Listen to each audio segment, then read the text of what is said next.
All right. We're good. Oh, we're good. Okay.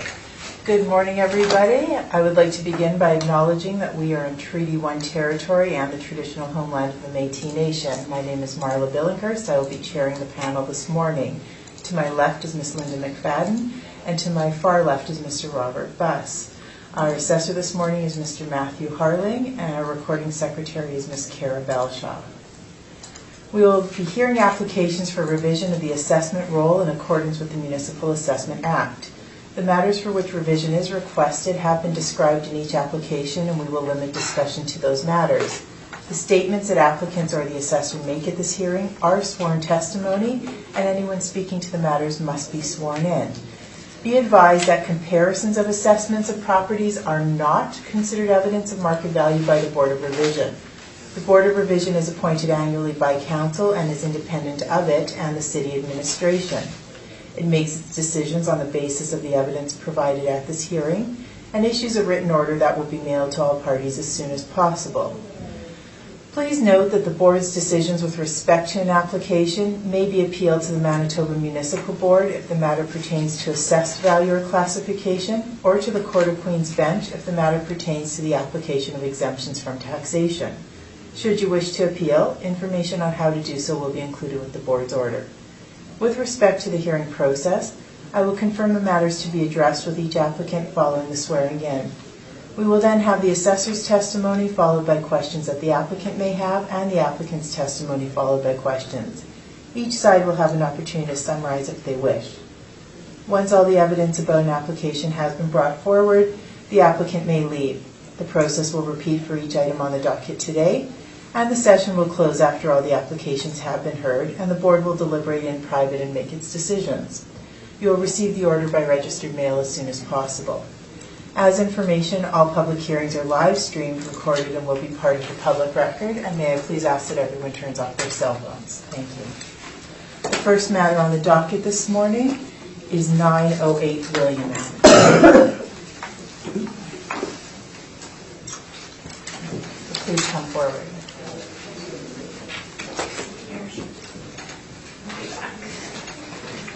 Will you swear in or affirm today? I'll swear. Please state your name. Matthew Harling. Do you swear the evidence you present today is the truth, the whole truth, and nothing but the truth, so help you God? I do. Thank you. Will you swear in or affirm this morning? Swear. Please state your name. Garland. And do you swear the evidence you present today is the truth, and the truth, and nothing but the truth, so help you God?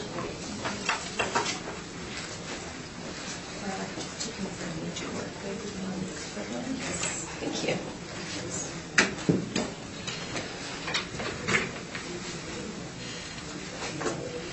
Please proceed when you're ready. Thank you, Madam Chair. The roll number of the property is 130-620-56000. The address is 908 William Avenue. The owners are Mundun Investments Limited. The 2020 roll year assessed value as based on a reference date April 1st, 2018 is $550,000. The parcel use is an industrial warehouse. There are two buildings on the property. The effective year built, overall year built is 1954. The zoning is R2 Res 2 Family. The land area is 15,403 square feet. With a leasable area of 11,260 square feet and a land to plant area of 1.37. Before I continue with the rest of my brief, after reviewing the applicant's brief, I had and some information I found. I do have a recommendation on this property. I do have a workup I had placed here. What I've done is I've adjusted the overall rent, the model rent we had applied, as based on some of the findings I found. I found the rent was a little high, so I've adjusted the rent based on that. So I'm recommending a new value at $452,000 is the workup. Thank you. Have you been made aware of this yet? I have not. Okay, so perhaps just take a minute to take a look at this.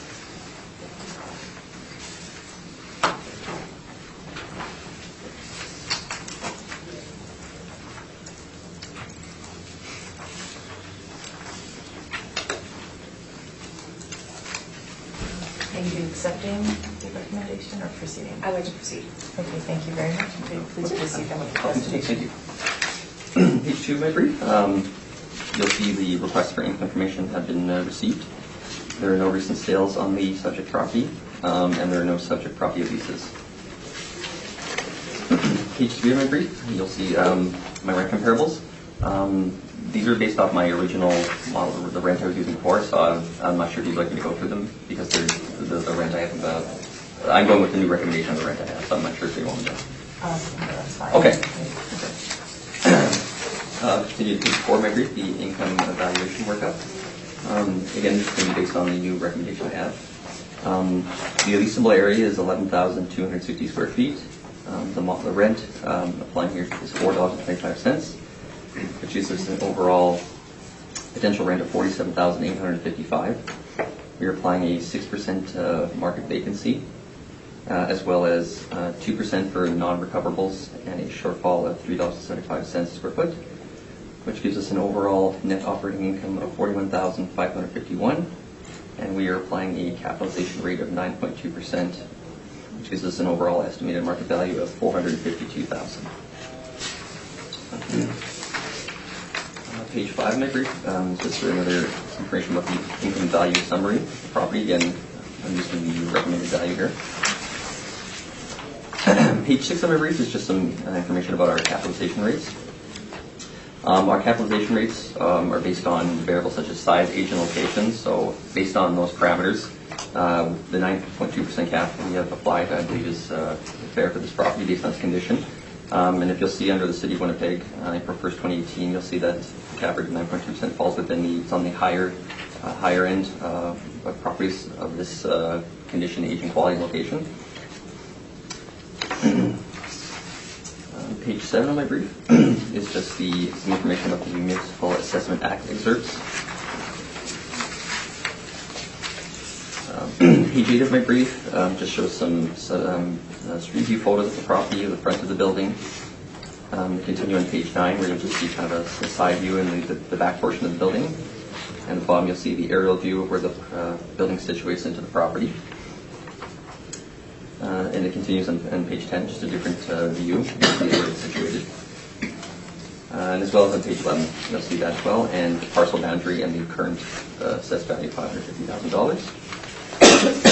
And page 12 of my brief is just a subject property map, Google map, just to show where the property is in relation to William Avenue. Page 13 of my brief is just the income expense narrative that we have received from the property owner. I just include that they have complied with the request for the income expense information. Again, this is an owner-occupied property too, I'd just like to mention. Now it continues on page 15. And page 16 of my brief is just some information about how the assessment department has relooked at the assessments every 2 years. There's a new cycle, so we have reevaluated what we're seeing in the market. Page 16 at the bottom, the capitalization rate evidence. We've just applied on page 17 some information about cap rates we're finding in the market. Again, these aren't to use comparables to the subject property. We're just kind of showing basically the actions of our model, how we derive our cap rates, just to kind of see where it would fall in. And page 18 of my brief is just information about the non-recoverable expenses and how the department has reevaluated how we are applying that. And below you'll see a sample of some management fees that property owners are recovering. And you'll see below the median is 1% roughly, so we feel the 2% we are applying, as well as the shortfall we're allowing, is more than adequate. So that's just information about our non-recoverables. And page 19 of my brief is just some information about how the IAAO standards and how the department follows that. We follow the IAAO standards. And that's our presentation. And thank you. And feel the value of $450,000 they recommended is very negligible. Thank you. Thank you very much. Do you have questions for the assessor? I have no questions. Thank you very much. Mr. Buss? You said the effective age of the property is 1954? That's correct, yes.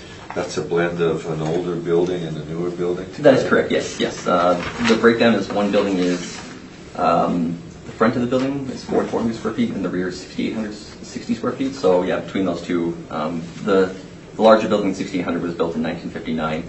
where the front portion was built in 1913. So again, you're using a blended overall effective year built based on that, yeah. Have you inspected the property? I've not inspected the property. That's all my questions, thank you. Thank you very much, Mr. Gunn. I have no further questions. Nor do I. So please proceed with your presentation. Good morning. Again, my name is Ronnie Hasby. I'm here representing the owner of Moncton Investments Limited. I'll take you through my submissions, but I would first like to impress upon you the unique nature of this property. This property was built in two parts. One of the parts is substantially older than the other. They're both in need of overhaul. They're both in need of many, many repairs, many things that would need to be done just for a prospective buyer to be interested. It's permeated by the smell of spice, as it's been used as a spice factory for many decades, and anything that enters the property comes out smelling that way for an extended period of time. So even for anyone to use this space as storage would actually be impossible. The building is in need of all the improvements that I've laid out for you in my submissions. And so for these reasons, I submit to you that the market data, that the figures that are used to come to the current assessed value and even the value that's been given to us today, they're not appropriate for this building. This building is too unique to rely on these figures. And I'd like to direct your attention to the Municipal Assessment Act, Value in the Act is defined as the amount that the property might reasonably be expected to realize if sold in the open market on the applicable reference date by a willing seller to a willing buyer. And I don't think that this kind of valuation is appropriate for this property because of its uniqueness and what it might actually stand to realize on the market. Any prospective buyer would probably be looking to tear it down. And even the land, the use of the land is not very flexible. This spice mill is operated on a variance order, which is specific to a spice mill. Otherwise, it is zoned as residential. And so for even for any other commercial company to come in, they would need to seek a different variance order, and then they would be dealing with the issues of the smell and the parking, which I'll get into in my submissions, and the neighboring properties that actually cause hazards. I'll actually draw your attention to the questionnaire that's been submitted by my client. So in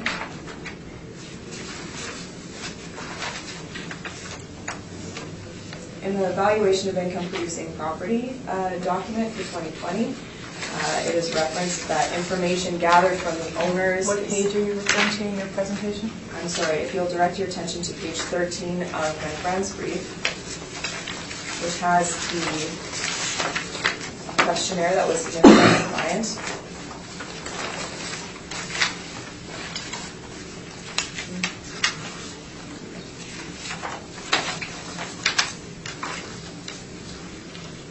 This states the non-recoverable expenses, which are said to be used in the determination of the expenses for the property.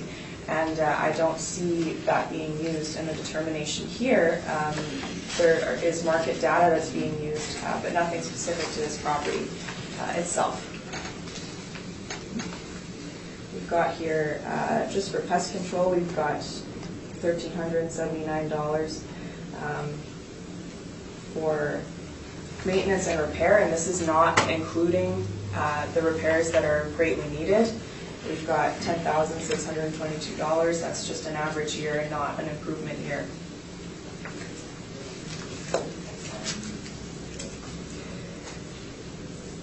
So this will show you that this property is not making any income. The property was last assessed at $387,000.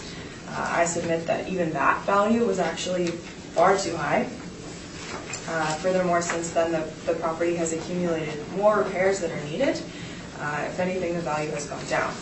However, the 2020 assessment valued the property at $550,000. We've now got a value of $452,000, which I still submit is too high. This is 25% higher than the last assessment.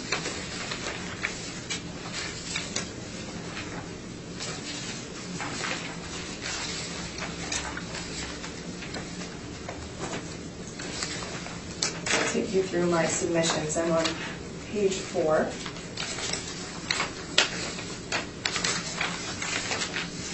Section 1.5 is no longer applicable due to the new recommendation we have, but you can replace the property percentage change to 25%. The average market change was about 7%, so this is still far and away above the average market. The location of the property, as I've touched on already, is a residential area that's sort of peppered by industrial forces. It's right near the Health Sciences Center, which takes up most of the parking in the area on the street.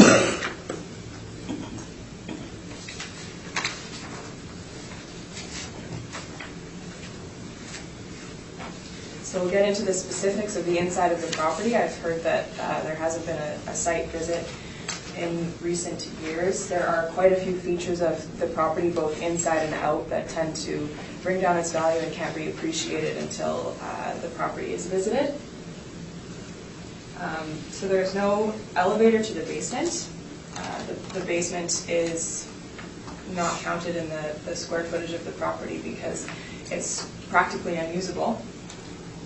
There's a narrow stairway and a cement ramp, but the cement ramp is actually too steep to bring any machinery down, and the basement itself is too damp, too damp to store anything of value. So you'll see at tab 2 that ramp and how steep it is, and the fact that machinery can easily slip down it. At tab 3,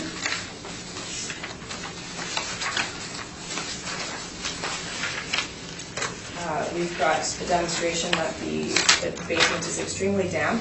So even the current tenants who know the building well, they only use that basement for the storage of packing materials. So the basement is extremely limited. The brick walls in the basement are crumbling. The ceiling is low. You can see at tab 4.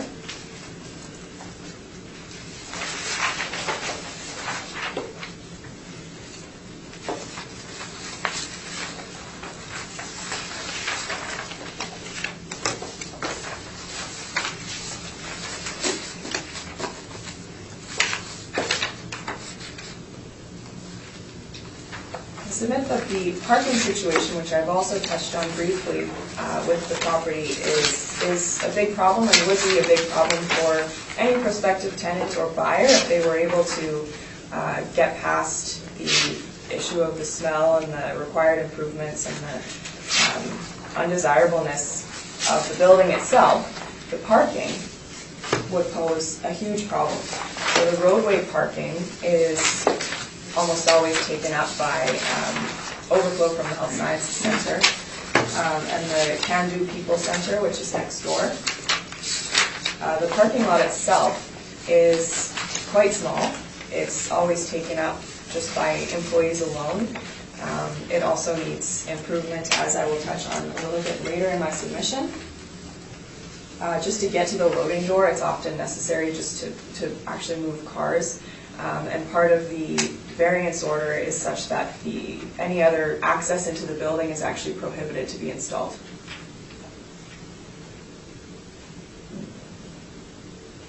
The current owners, because they are a spice packaging company, they are under the jurisdiction of the Canadian Food Inspection Agency. It's been noted by the agency that there is a rodent problem in the building, and therefore they are required to maintain what's called rodent runways along the walls. So you'll see a few pictures in tab 5, which reflect the fact that everything that's stored in the building has to be about a foot away from the wall to allow for rodents to be able to run back and forth and not cause damage to the walls and the product, because otherwise they would be burrowing through things. So I submit that this both reflects the undesirability of the building due to the rodent problem, but it also greatly reduces the usable area because these rodent runways are about a foot, and there are many, many walls within the warehouse section of the building, And so along each and every wall, they have to have about this much space in between. So they lose a lot of space there. And I submit that that adds to what should be the vacancy allowance for this building.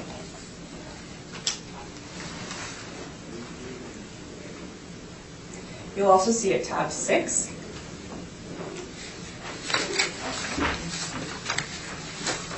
that there is some product, and that's actually specifically paprika, has to be elevated.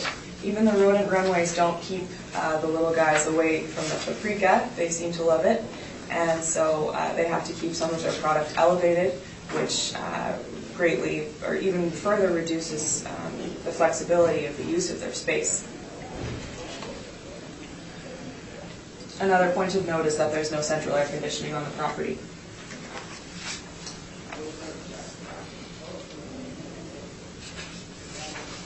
I'll move on to the neighboring residential property, which you'll see photos of at tab 7, or a photo of at tab 7. It poses drainage issues because the eaves trough actually overlaps onto the roof of the subject property. And so its water, its runoff, runs onto the roof and down the side of 908 William Avenue, causing problems with the foundation. It's been vacant on and off for decades, and so therefore it poses a fire hazard and increases the rodent problem, because there are also rodents in this property due to vacancy, and then they migrate over to 908 William.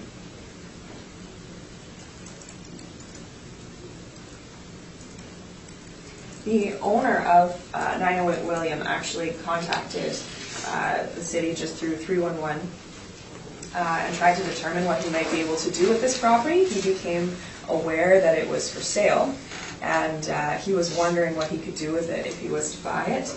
And he was told that because he is operating off of a variance order, it would be very, very unlikely for the property, this neighboring residential property, to be repurposed for anything that would be of use for the owner of the subject property. So anything in a commercial context would violate the zoning laws, and to get a variance for that would be extremely unlikely in a residential area such as this.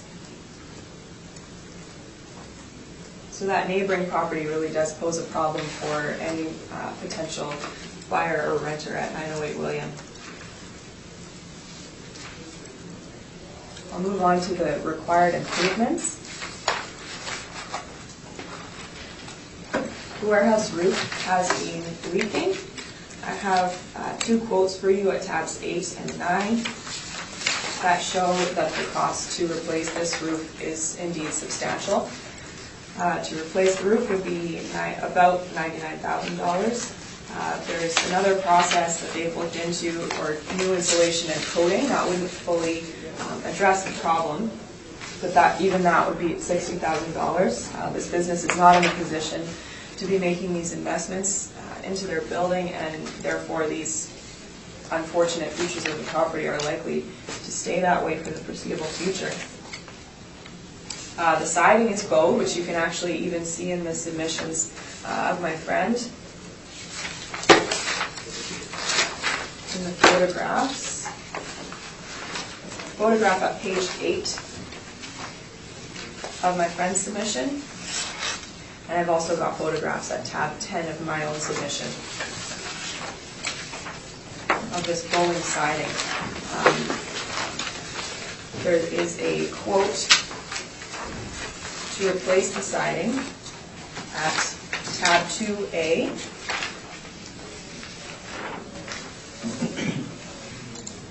Which is also a substantial cost.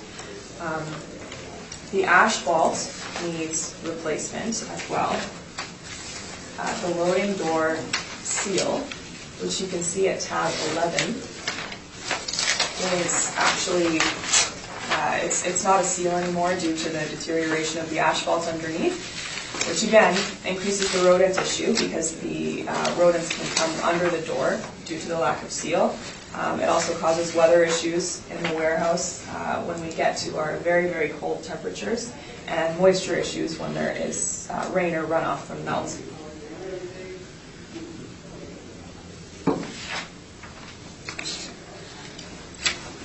At tab 12, you'll see results of the poor grading of the property on the asphalt pad. There is water that gathers in that corner of the building, which is the corner between, I believe, the old part of the building and the new part. So that would have to be completely regraded to allow for the water to run in the correct direction away from the building. So as you can see, there's substantial work required for this building, and its desirability on the market would be very, very low. I actually submit that there is no realistic use for a third party of this property due to the smell. No one could even rent out the space for storage. It would have to be gutted and fumigated for anyone to have any reasonable use of it, or it would have to be knocked down.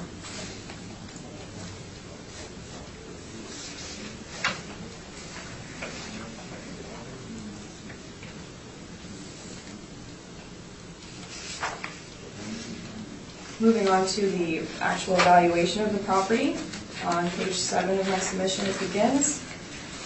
So using the capitalized income approach,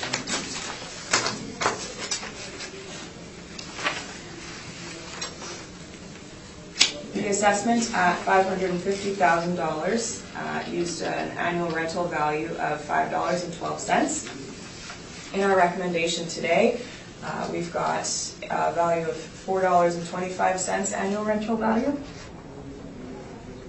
I submit that there has been no change to the property since the last assessment, which views the annual rental value at $4. I've taken the liberty of just adjusting that for inflation from 2016 to 2018, which brings us to $4.15 per square foot per annum. And I use the Bank of Canada rates for that inflation adjustment. And of course, again, there have been no improvements made to the property since before the last assessment. On page 8, moving on to the vacancy allowance. The vacancy allowance I submit, as I've touched on earlier, of 6% is not sufficient to allow for these rodent runways that are required in the building. I submit that a vacancy allowance of 15% would be more appropriate for this case. Due to the fact that the warehouse has so many walls, and around all these walls there has to be a foot of a runway between anything that can be put against that wall. Moving on to the expenses. The non-recoverable expense percentage in the current assessment, as my friend has touched on, is 2%. Again, I submit that the fashion in which this figure was arrived at is simply not appropriate for this building. I actually submit that the assessment of 2018, which used a 7% non-recoverable expense rate, should actually be reverted to. And furthermore, the questionnaire, as I've touched on before, submitted by my client, indicates that non-recoverable expenses are just through the roof with this building. And I do appreciate that a value has to be used, and so I submit that the percentage of 7 used previously would be more appropriate than the 2% we see here.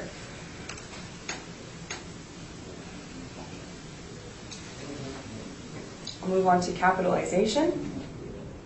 So the capitalization rate is calculated, as you know, by dividing the net operating income by sale prices. I submit that the sale price for this property used to calculate the capitalization rate, presumably, is far too high. I submit that the high end of the spectrum used by the City of Winnipeg of 9.8% would be more appropriate than the 9.2% we see here. The sale price, again, of this property would be abysmal on the market. It really would. And therefore, I've taken the high end of the spectrum reported by the City of Winnipeg and applied it to this building. That is, I submit, what's most appropriate.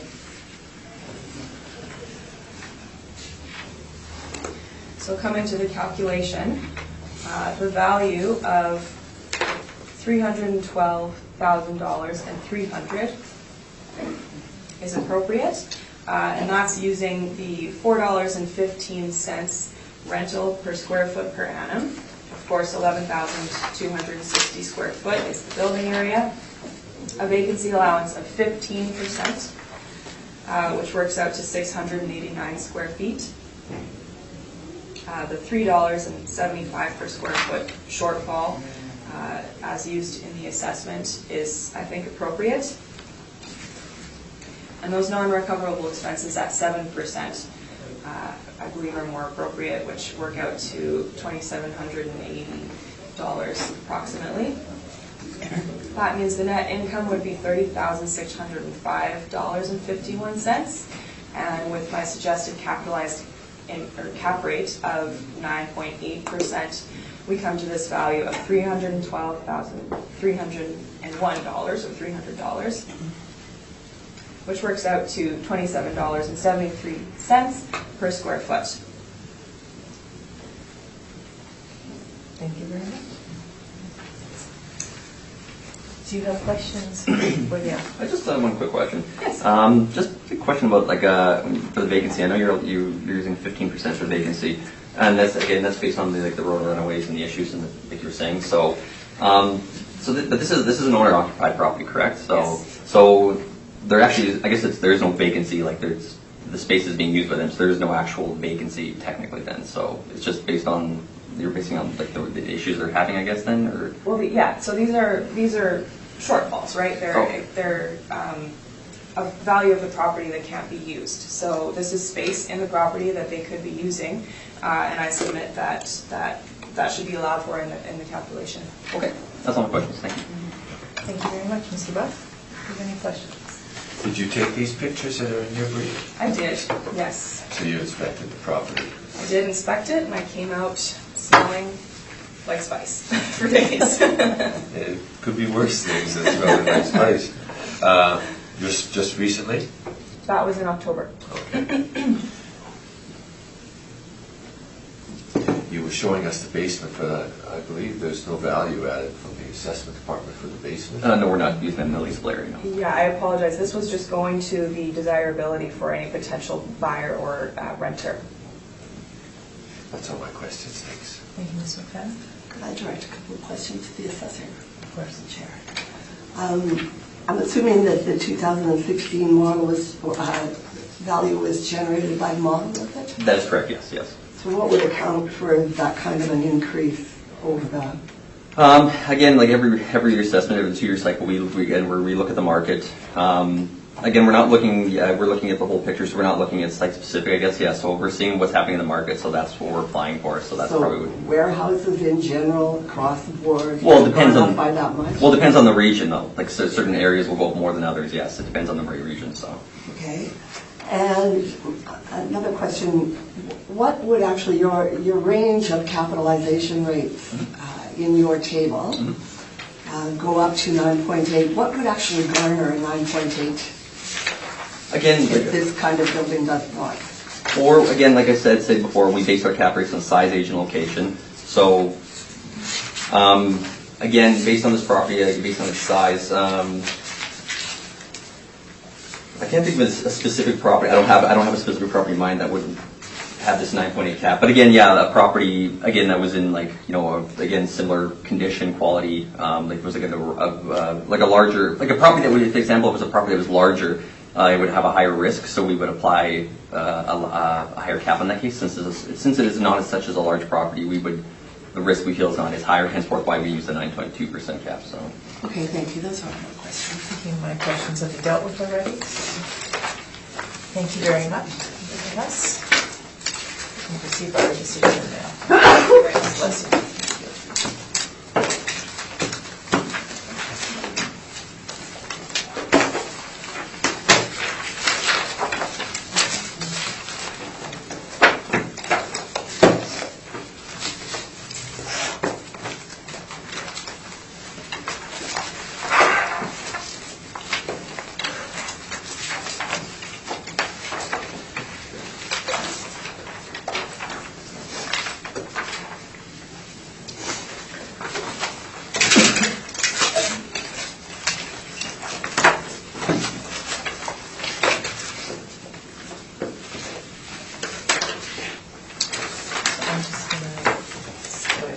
8 then?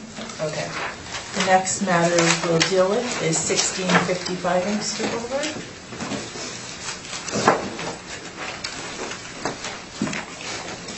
Sorry, it's a little skipping around. No, I get it, I just need All to. right, will you swear in or affirm? Okay, so do I. Wesley Van Briggen? Do you affirm the evidence you present is the truth, the whole truth, and nothing but the truth? I do. Thank you. Thank you.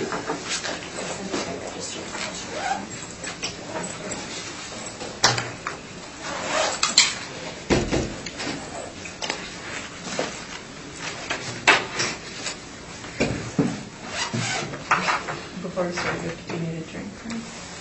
You're Thank you. okay. Thanks very much.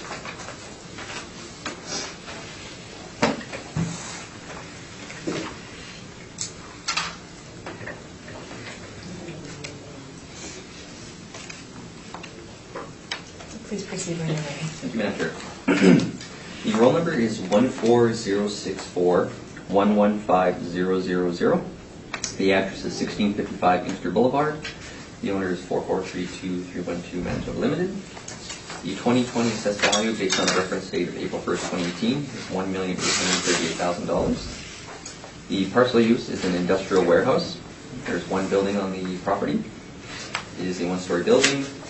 The effective year built is 1979. The wall heights are 20 feet. The zoning is M2 Manufacturing General. The land area is 63,892 square feet.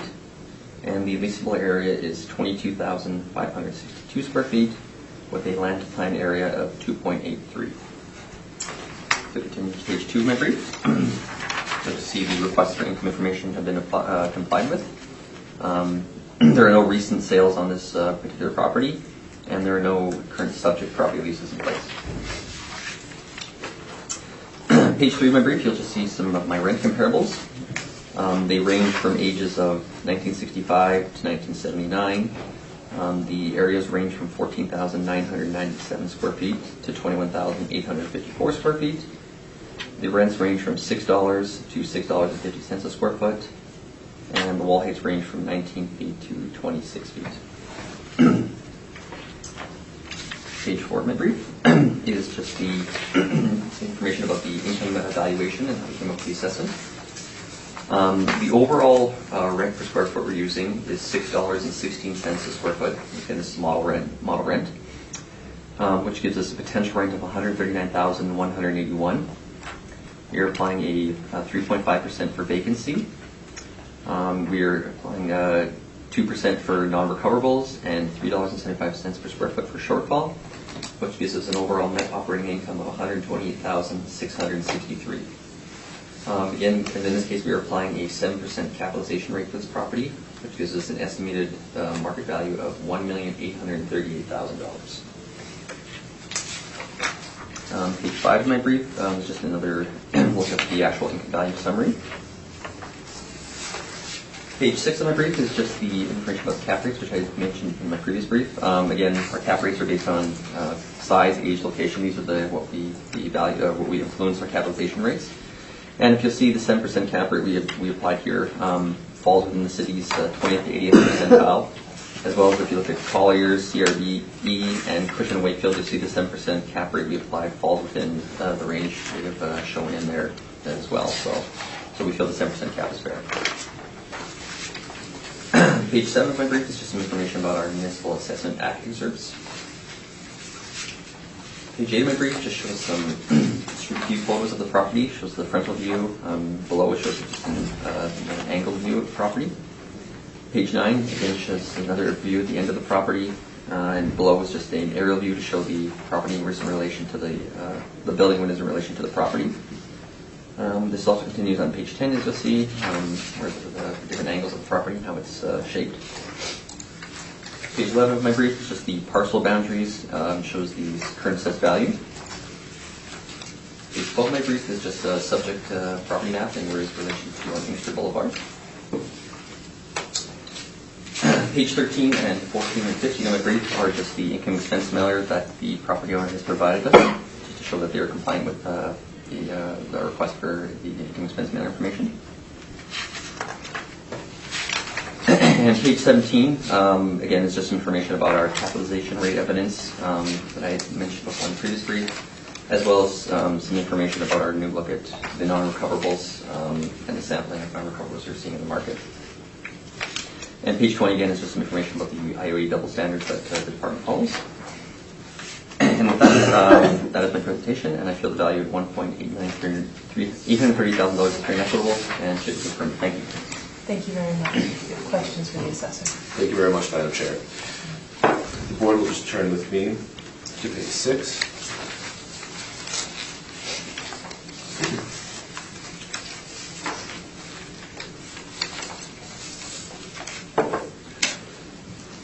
So in regards to the capitalization rates derived by Colliers, CBRE, Cushman & Wakefield, are you aware of the process that third-party reporters use to determine the capitalization rate? I don't have the exact methodology of how they derive their cap rates. So. Do you know what sales were used to derive these capitalization rates? I do not know the exact sales they use, no.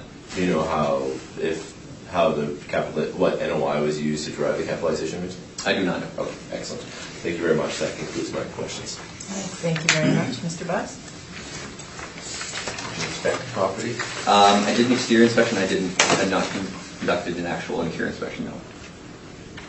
What are the, there's two buildings? tenants in the building? Yeah. Mm-hmm. They actually, they're both for trucking companies. One is a professional freight management company, and this one, they're both trucking companies. So, and I believe they are related parties from what I found out. So. That's all my questions, thanks. Mr. McFadden? I have no additional questions. It's model driven? It is model driven, correct. Okay, thank you very much. Sorry. That was my only question, so please proceed with your presentation. Thank you very much, Madam Chair. We can just confirm the evidence package that I have before the board should have 65 pages. That'd be greatly appreciated. Should be 65, and then the Johnson report again? Yes. Or I guess an excerpt from It'd it? be the excerpt, yes. Yeah. Yes. Excellent. Not the whole Johnson No, report. no. I do try to respect the environment and try to reduce the number of trees that are cut down, although 65 pages is not small, so. I have 60 pages. Oh, do you have, okay. Page 60 of 65. Okay, you know what, and I think as I look through this. Oh, wait, I'm sorry. I was just looking at 59 of 65, yes. I think there might be some that didn't get numbered. So I think I could see page 60 of 65, and then this should be, that should end at 60 of 65, and then you should start with the Johnson report, June 2017. 60 Yes. of 65. Yeah, and then I would continue on, so I do apologize. It looks like that. For some reason, my PDF did not number all the way through, so I do apologize. But it sounds like we all have the same number of pages now. Okay. Okay. The board will turn with me to page 2. We'll get started. The way I like to do it is I'll give a high-level view, just talking about the property in general, and then we'll get down to the specifics that we have in terms of the issues we have with evaluation. So the subject property is an industrial property located in the neighborhood of Inkster Industrial. The year of construction for the property is 1979. The leasable area is 22,562 square feet. The income approach was used to derive the 2021 assessment value. So the issues that M&P has for this property are two. The first would be the management fee and the exclusion of the management fee when taking into consideration the value of the property. The second is the capitalization rate that's being used to derive the value of the property. The board looks with me on page 3. We have the current assessments. This has been provided by the City of Winnipeg Assessment Department. This just outlines the parameters that have been used to determine that initial assessment for the property of that $1,838,000. Page 4 are just the areas of the property. Again, this has been provided by the City of Winnipeg. Page 5, we have the income valuation. I'll come back to this after I go through all the evidence, but this compares the City of Winnipeg's assessment value for the property to what M&P's requested value is. So as you can see, The city of Winnipeg has the value of property assessed at $1,838,000. MMP is requesting a value of $1,430,000 based on the management fee and the capitalization rate. As mentioned, I'll come back to this once we go through everything. Page 6 is a map. This is courtesy of Google Maps, just showing the location of the property within the city of Winnipeg along Inkster. Page 7 is a map from the City of Winnipeg Assessment Department, again showing the outline of that property there at 1655 Inkster Boulevard, just providing a general piece of information so everyone knows where the property is located. Page 8 are 2 exterior pictures of the property. The board will turn with me to page 9 when ready. We'll get started. So the valuation model. The subject property has been assessed using the income approach. The income approach considers the income stream for the property as well as a capitalization rate to determine the market value of the property. MMP is used as there hasn't been any leasing in the property as mentioned by the City of Winnipeg. MMP has used the income parameters applied by the City of Winnipeg. However, we do take issue with the lack of management fee and the capitalization rate of the property, which we'll be discussing below. So, in terms of the management fee, unlike in years past, the City of Winnipeg has not applied a management fee for the 2020-2021 assessment year. From the information I was able to pull, it looks like everything from 2016 onwards up to the current year, the City of Winnipeg had been applying a 5% management fee when it came to industrial properties. Now, the purpose of a management fee is that typically owners don't usually manage a property on their own. They don't have the time or the expertise, so they will hire a management company to look at the property and take care of it. So management companies typically deal with tenants. They deal with any tenant issues that come up. They shorten vacancy times by marketing the building, by showing the building around, and they collect and they implement tighter rent controls. Again, it becomes difficult and onerous for an owner to deal with tenants in terms of collecting this information. Now, realizing that this property is a owner-occupied property, however, if the property were to sell into the market, anyone buying this, there would be a high likelihood that they would be either leasing it to somebody and there would be a management fee associated with that. So, again, in looking at a market value of the property, it's MMP's position that the management fee should be considered when we're looking at this property. So typically management fees range from 5 to 10%, depending on the asset type. So many commercial properties, industrial properties, retail properties, office properties are usually around the 5% mark. Residential properties typically are a little bit higher, close to that 10% mark, just due to the nature of those relationships. So for the 2018-2019 assessment year, as mentioned, the City of Winnipeg applied a 5% expense adjustment to account for the management fees for all industrial properties. You can see it below there. As well, if the board will turn with me to page 20, so I apologize, starting on page 19 of the brief. You can see here we have the valuation of income-producing properties for the 2016 general assessment. And if you move forward to page 27, on page 27 we have under non-recoverable expenses. You can see all industrial properties for a management fee. This is at the top of the property. At the top of the list there is getting a 5% adjustment for management fees. The board will turn with me to the next page, page 29. You can see this is for the valuation of income-producing properties for the 2018 assessment year. And if the board will flip with me to page 37.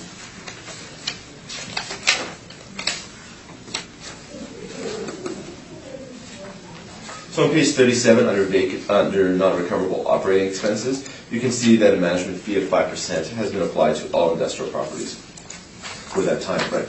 So going back to page 9, you can see that this has been a typical adjustment that the City of Winnipeg has used in previous years. However, moving on to page 10, for the 2020-2021 assessment year, the City of Winnipeg has reduced its management fee to 0%, so they've not applied a management fee for this assessment cycle. If the board will turn with me,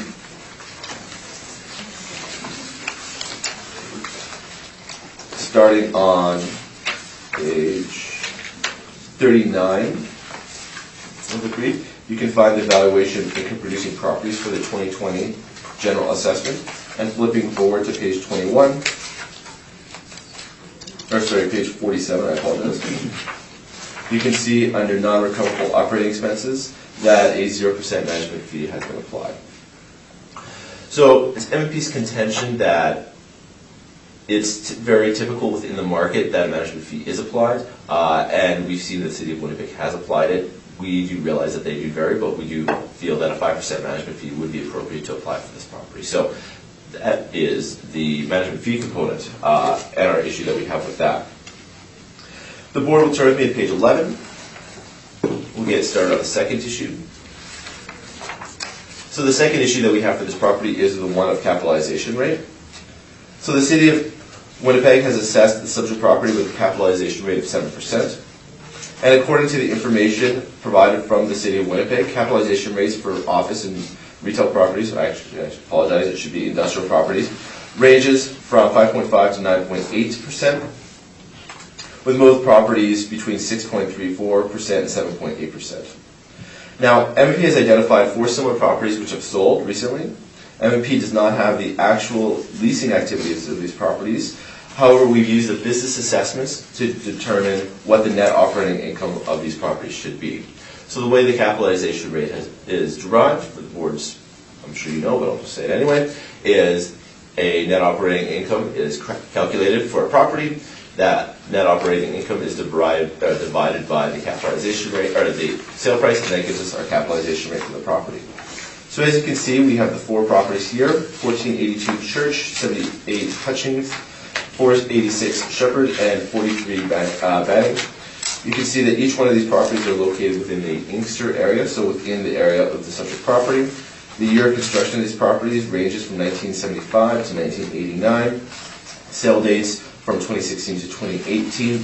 And when we look at the capitalization rates, you can see the capitalization rates range from 6.21% up to 9.53%. When we look at the average, we get an average capitalization rate of 8.53%. So using the capitalization rate derived from these 4 sales, MMP is requesting an 8.53% capitalization rate for the subject property. If the board will turn with me, if the board will turn with me to page 48.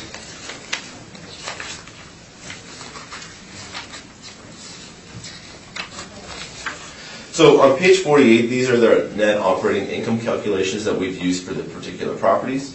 So you can see here that we have each one of those 4 properties located in the table on the left-hand side, so under civic address. When it comes to income, if the board turns with me, starting on page 49, we have the business assessments for each one of these properties. So if you look at cross-reference page 49 with 48, we have on page 49, 1482 Church. If you look on page... We don't compare assessments, so we're not looking at... Oh, so what I'm doing is I'm looking at the income generated. So, okay, sorry. Yeah. I didn't even look at it yet, because as soon as you said assessment... Yeah. So the reason we're doing this is a business assessment, and the city can correct me if I'm wrong here, but the purpose of the business assessment is to look at the rent generating from each one of those properties. So in order to calculate what the net operating income is, we need to use rent as one of those main components. Now, again, my understanding from the City of Winnipeg and what the information we've gathered is that the business assessment is calculated using typical rents for that particular property in the area. So if we're going to be determining what a capitalization rate is for that property, the best way to do it is to use the best way to do it is actually to use the actual information for that property. But because we don't have that information, and I've tried, I've sent in a Freedom of Information request to the City of Winnipeg, and I've been denied, asking for the rents that were used in the model. And I've been informed that that would be not beneficial to the city, so they have not provided that information. So without that information, the other way we can do it is to say, okay, if the business assessment calculates what the rent is, let's take that rent, run it through the capitalization rate, and determine what the net operating income for that property would be at the time of sale. Using that net operating income, that allows us to determine what a correct capitalization rate should be. So understanding that the board does not use assessments as comparables. We're not using it as comparable, but rather we're using it as a way to calculate what our capitalization rates are for these properties in the area. You know, I'm going to take a short recess and I'm going to speak to my fellow panel members about this. Sure. And I mean, again, if I'm mistaken, my understanding is the city of Winnipeg uses the way that business assessments are calculated. I have one question. Sure, absolutely. These estimated base rents, you're calling them estimated because you've extrapolated them from the actual assessment. Is that correct? Correct. So we've taken, so I'm understanding that. that's correct. So we've used so what we've done is we've pulled the business assessments for each one of these properties. Yes. We've looked at the rent. So for example, if you look on page 49, you can see that the estimated base rent for a 482 church is $106,288. And if you cross-reference that with page 48, you can see the income that we've used for that property is $106,288. So My question is specific though. The 106 is not printed, it's not provided by the city. You've extrapolated it from the assessment. from the business assessment, exactly. Got it. And the Okay, business thank you. assessments That's are my question. the business assessments are determined based on the actual rents Yeah. and typical rents for that area. Understood. Okay, we're just going to take a short recess. Certainly. Okay. Do you want me to leave or? Yes, both. Excellent.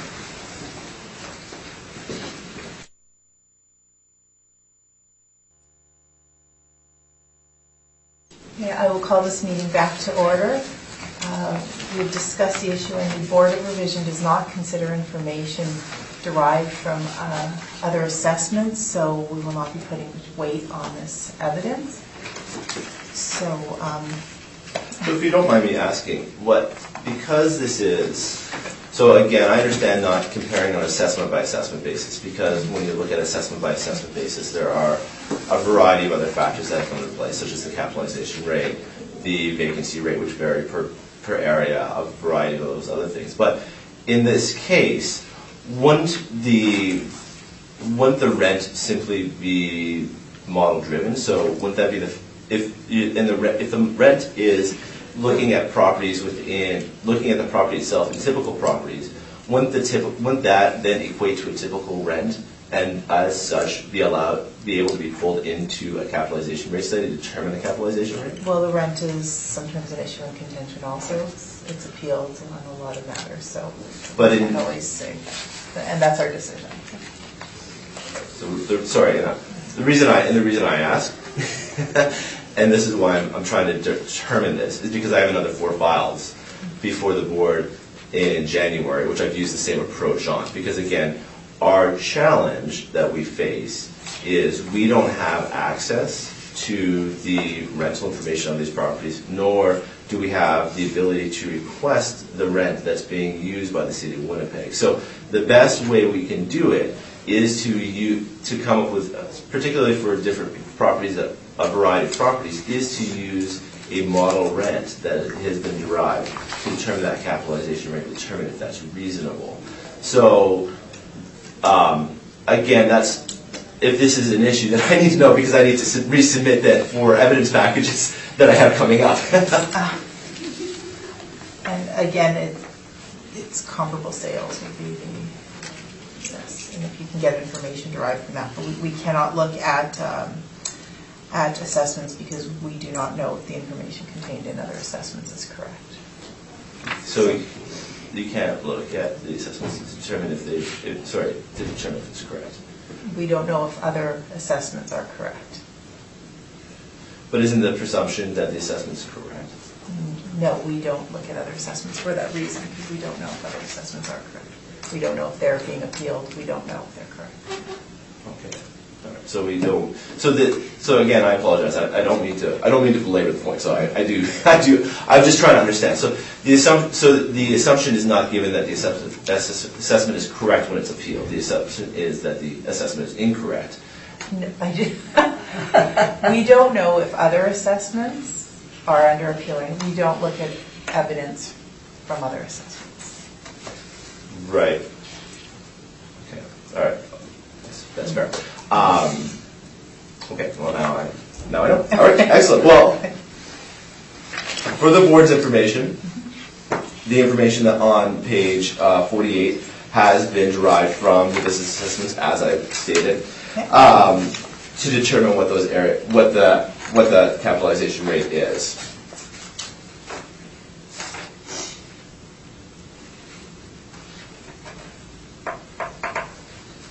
Sorry, just give me one moment here. I apologize.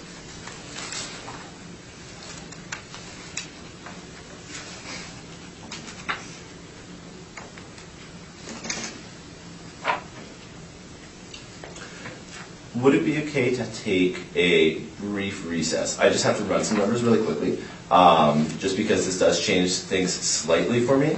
Just to, if I can just take a couple minutes and then we can come back. Sure.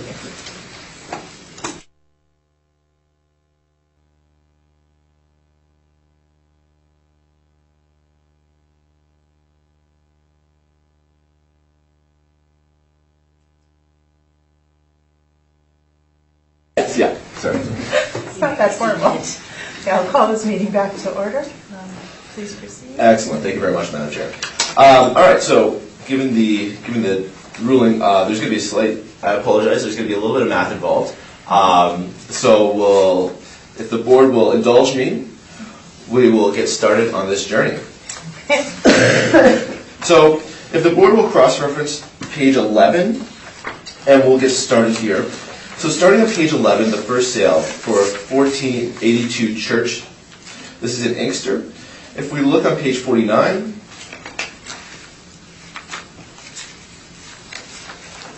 and if you could just write down some numbers for me. So on page 49, we can see that 1482 Church has a total premise area of 18,200 square feet. So if we can write that by 1482 Church. The next property, we have a 78 Hutchings on page 11. If the board will cross-reference with page 50, you can see that 78 Hutchings has 30,004 square feet. You just want to write 30,004 square feet beside that property. On page 11, 486 Shepherd. If the board looks on page 51, we have 486 Shepherd. You can see that the premise area is 39,938 square feet. And then finally on the bottom one, 43 Bunting. If the board looks with me on page 52, we can see 43 Bunting has an area of 23,328 square feet.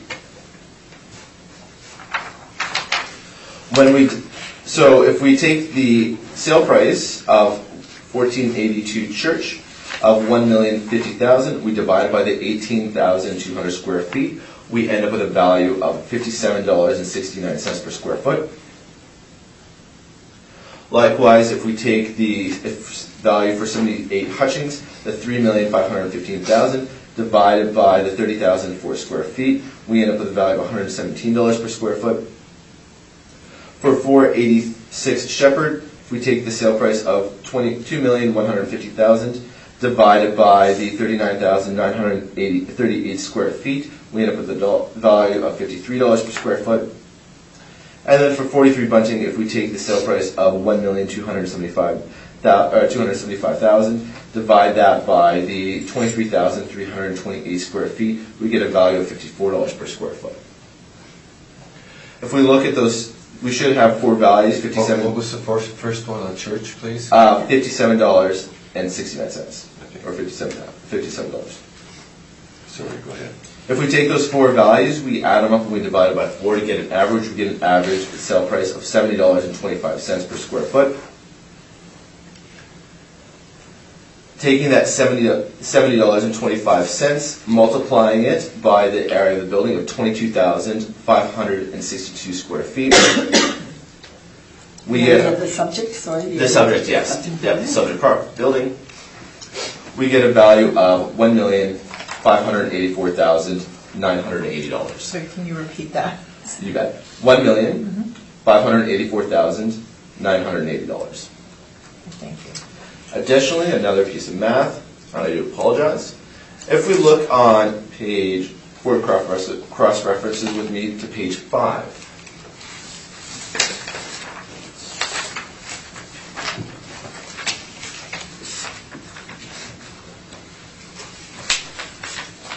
So on page 5, If the board looks down, you can see that the net operating income for the request is $121,947. If we take that net operating, or that net income, and we divide it by the total area of the building, which is 22,562 square feet, we end up with a value per square foot, a net operating value per square foot of $5.40. Now, I don't have an issue with the $5.40. I feel that is representative of the property. If we look back on page 11, each one of these properties on page 11 are located within the area of Inkster. Each one of these properties would have the same vacancy rate, would have the same operating expense, as well as the same non-recoverables. And each one of these properties is similar in terms of age to the subject property. So now if we take that $5.40, and for the first one we multiply that by the 18,200 square feet of that property, we end up with a calculated net operating income of $98,280.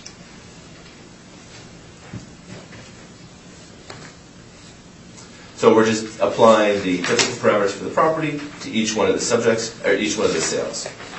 Dividing that $98,280 by the sale price of $1,050,000, we end up with a calculated capitalization rate of 9.36%.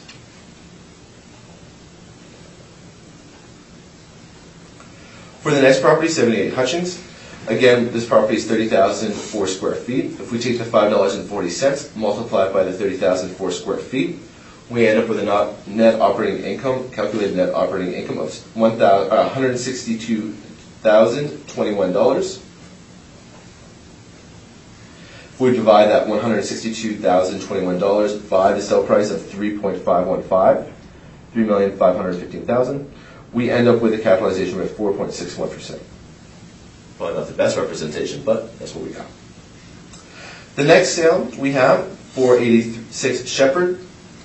This property is 39,938 square feet. If we multiply that by the net operating income per square foot of $5.40, we get an NOI of $215,665 for that property. Dividing that $215,665 by the sale price of $2,150,000, we end up with a calculated capitalization rate of 10.03%. Finally, for 43 Bunting, this property is 23,328 square feet. If we multiply that by the $5.40 that we've calculated for the subject property, we end up with a net operating income of $125,971.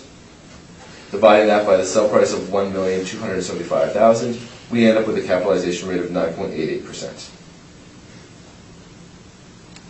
Taking the average of these four sales, we end up with a capitalization rate of 8.47%.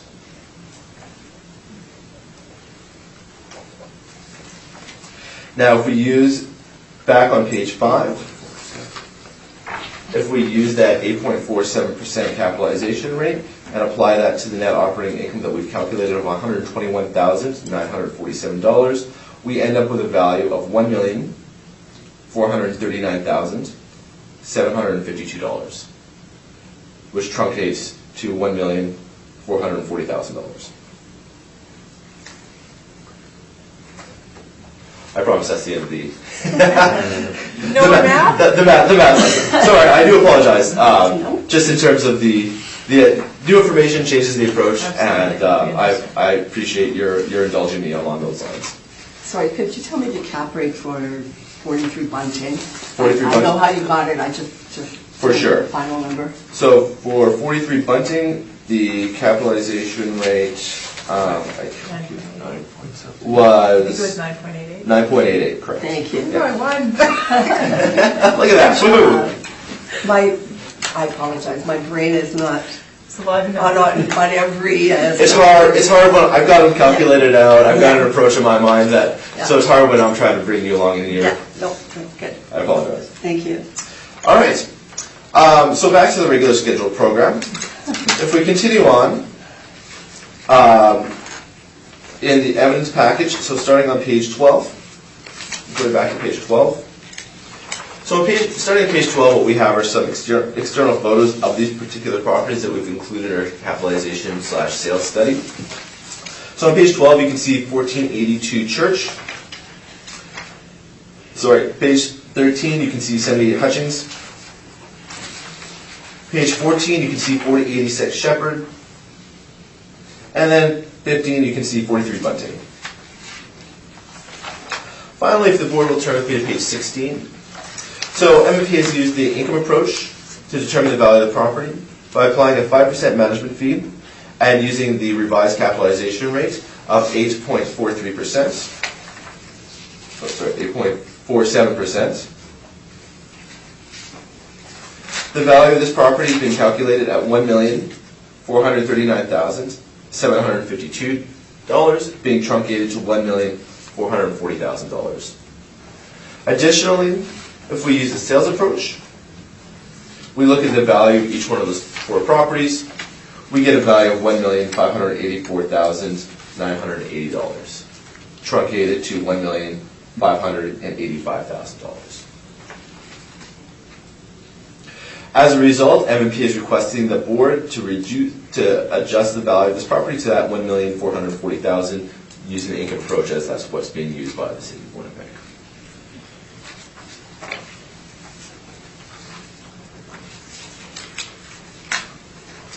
If the board will turn with me now, starting on page 55.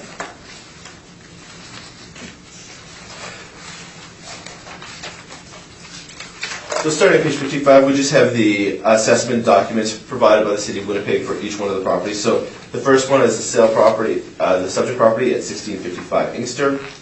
And then starting on page 56, continuing on until page 59, we have the documents for each one of the sales. Just, again, providing a little bit of information about those properties. Finally, if the board will turn with me, starting on page 61, we have the Johnson report. This is June 2017. As the board will move with me, and I apologize the fact that the page numbers didn't come through, but 1, 2, 3, 4 pages in, you should have, it should be titled Industrial Building Sales. We have the first 2 sales at the bottom of the page, that's 43 Bunting and 78 Hutchings. This is just providing the evidence for the board to show support for the sales that we've used. Finally, if you look on the next page, we have 486 Shepherd. Then if you turn the page, you should see the Johnson report, the December 2018 market report. And you move 1, 2, 3, 4 pages in. You should find another sheet titled Industrial Building Sales. And you can see 1482 Church. Again, just providing the information for that property. So year of construction, sell date, sell price, all that stuff. Finally, if the board flips with me to the end of the package, you'll just see some administrative documents. So that's the notice of hearing, and that's the last 3 pages of the package. With that concludes my presentation. I apologize for this slight detour that we took there. But with that, I welcome any questions from the board or from the city. Thank you very much. Thank you very much. I think I'm going to have no question, thank you. Okay, thank you. Mr. Buss? Yes, I have a couple questions. You cited the Johnson report here. Does the Johnson report do capitalization rates? They do not, unfortunately. Okay. Is this an investment grade property, would you say? I've heard that term moved around here a little bit on other days, investment grade properties when we're talking cap rates. Would this be an investment grade property? 22,000 square feet. Depends on the investor. I mean, for sure that the 20, kind of in that 20 to 40,000 square foot range there's appeal to both investors as well as owner users. I certainly know some investors that like to play in that market. But you're kind of on the cusp. I mean, if you're looking at a 100,000 square foot property, you're probably looking at, you're certainly looking at an investment grade property. That's going to be attractive to the REITs and the pension funds. You're looking at properties that are less than, 15,000. That's probably going to be more occupied. That's going to be more played in by the owner user market. 20 to 40,000 square feet would be, certainly small local investors would be looking at purchasing those properties. As well as some owner users. Okay. And the area that it's in, on your, I think you have a map, maybe the assessor has a map as well. Not the most zoomed out, unfortunately, but Where is the good map? Well, my question is this property, would it be considered to be in the Inkster Industrial Park? It would be, yes. And its age, the reason I ask, 1979, I believe, I've heard it said that capitalization rates are driven by a few main factors. The area that it's in, so it's in a reasonably good industrial park, the age of the building, and its size, meaning whether it's in investment grade or not. So if this is in a good area, did you say the Inkster Industrial Park would be a good area to own an industrial property? Inkster Industrial Park is certainly a reasonable industrial area within Winnipeg, for sure. And then if we look at the assessor's page 6, and you might even have it in your brief, but the sort of range of cap rates. There's the cities of Winnipeg's cap rates, and CRB and Cushman & Wakefield, they're all under 8 for sure, but 6 to 7. Would you consider this property to fall into these ranges? Well, it's hard. I think it's hard to say. I mean, as I was alluding to through the questioning of the assessor, a lot of third-party reports, the way they calculate their capitalization rates is they don't typically, in a lot of cases, they don't actually use sales. It's owner surveys, it's discussions with property management companies. They're not using a typical way of calculating it in terms of looking at the sale price divided by, or the net operating income divided by the sale price. So while I do recognize that third-party reports certainly can be a helpful guide, I would be reluctant to put too much weight on those. That's why when we're looking at properties to determine a capitalization rate, we're trying to identify the most comparable properties we can find, the most recent sales we can find, and so that's why we provided 4 sales within the Inkster area that are reasonably close in terms of years of construction when deriving our capitalization rate. Because, again, I think when you're looking at Colliers, Seabury, and Cushman, they're doing a 30,000 square foot. They're doing a 30,000 above view look at this stuff because they do it across all markets. And I think you're generalizing quite a bit for all of Winnipeg without looking at specifically what's happening in each one of these areas. Okay. Thank you. That's all my questions. Thank you. Ms. McFadden? I don't have any additional questions. Nor do I. Thank you. Okay, thank you very much. Leave it with us. Thank you.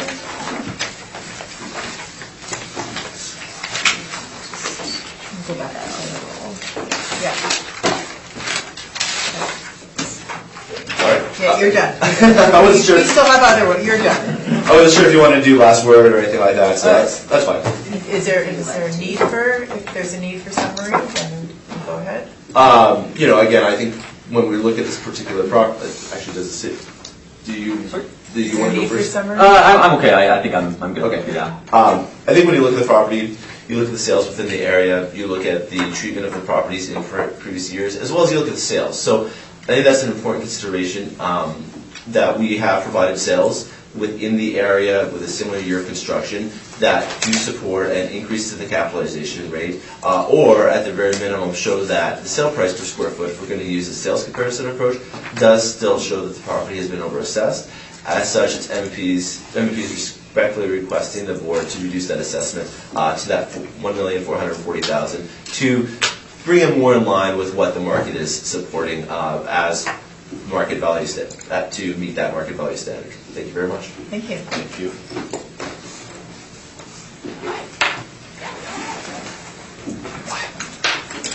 Yes. Okay, so we have to take a short recess to decide if we're going to do it. Yes.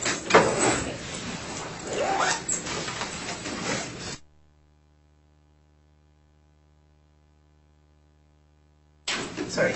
The next matter on the docket is 108 Park Lane Avenue. We will be taking a short recess to decide if we're going to hear that matter because the applicant is not here.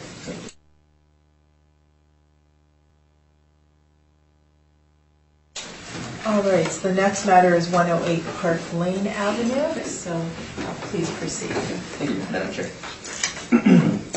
The roll number is 0709-1684000. The address is 108 Park Lane. The owners are Conrad W. Davis and Josephine A. Davis. The 2020 assessed value, based on the reference date of April 1st, 2018, is $779,000. The parcel use is an industrial warehouse. There are 3 buildings on the property. It is a 1-story building. The effective year built is 1964. The wall heights range from 11 feet to 20 feet. The zoning is M1 manufacturing light. The land area is 18,839 square feet. The leasable area is 11,148 square feet, and the land to plan area is 1.69. Page 2 of my brief, you'll just see the property owner has been compliant in the request for income information. Below you'll see some subject sale history. There have been no recent sales, and there are no subject property leases in place. On page 3 of my brief, you'll see my rent comparables. My comparables range from $4.31 a square foot to $5.75 a square foot. The wall heights range from 12 feet to 18 feet, and the areas range from 7,511 square feet to 15,000 square feet. And the effective year the ages of the properties range from 1961 to 1975. Page 4 of my brief is just the income valuation of the property. We are using an overall blended rate model generated rent of $4.86 a square foot. The total leasable area is 11,148 square feet, giving us a potential rent of $54,271. We're applying a market vacancy of 3.5%, 2% for non-recoverables, and $3.75 per square foot for shortfall, which gives us a net operating income of $49,862. We are using an overall capitalization rate of 6.4%, which gives us an estimated market value of $779,000. Page 5 of my brief is just another breakdown of the income value summary and the current assessed market value. Page 6 of my brief, again, is just information about the capitalization rates. In this case, again, we're using 6.4% cap, so it is slightly lower, but it does fall still within the 20th to 80th percentile of properties that the city of Winnipeg has applied for capitalization rates. And it falls within the CRBC as well. Again, we are basing our cap rates on variables such as size, age, location, which would influence this. Page 7 of my brief, you'll just see some information about the Municipal Assessment Act excerpts. Page 8 of my brief through page 10 are just some photos of the subject property, some aerial views on page 9 just to show the property house in relation to the area of the parcel. Page 11 of my brief is just the parcel boundaries as well as the current assessed value of $779,000. And page 12 is just the property and location to where it is on Park Lane Avenue. Page 13 through 14 of my brief is just the income and expense information the property owner has provided us. And page 15, again, is just information about the fresh look at the assessment and as well as the capitalization rate evidence. We have sample capitalization rate evidence we have supplied, as well as our non-recoverable information we are seeing in the market. That is my presentation, and I ask the board confirm the value. Thank you. Thank you very much. Mr. Buss, any questions? No questions. Ms. McFadden? No question. Nor do I. Thank you very much. And I will now close the hearing this morning. Thank you. Thank you. Good night.